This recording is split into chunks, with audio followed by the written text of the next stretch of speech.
Guys আবার চলে আসলাম মায়ের হাতের কাজ নিয়ে। এই হচ্ছে ফার্স্ট, এটা বানিয়েছি হচ্ছে মা অনন্যাদির জন্য।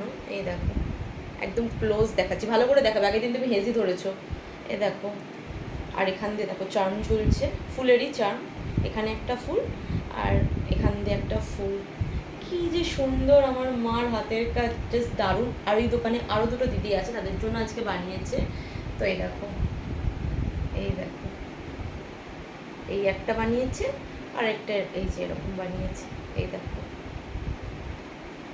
টোটাল তিনটে বানিয়েছে, যেহেতু অনন্যাদিকে আগে সাদার মধ্যে বানিয়ে দিয়েছে তাই জন্য এরকম বানিয়ে দিয়েছে। এই দেখো, কোনটা বেশি ভালো লাগলো তোমাদের অবশ্যই কমেন্ট করবে। আমার তো তিনটেই ভালো লেগেছে, জাস্ট দারুণ, প্রত্যেক কটা খুবই সুন্দর, মানে ভীষণ ভালো, একদম জাস্ট দারুণ ফুলগুলো। আর পেছনে রাবার ব্যান্ড দিয়ে। কেমন হয়েছে অবশ্যই জানিয়ে দিও, কমেন্ট করো।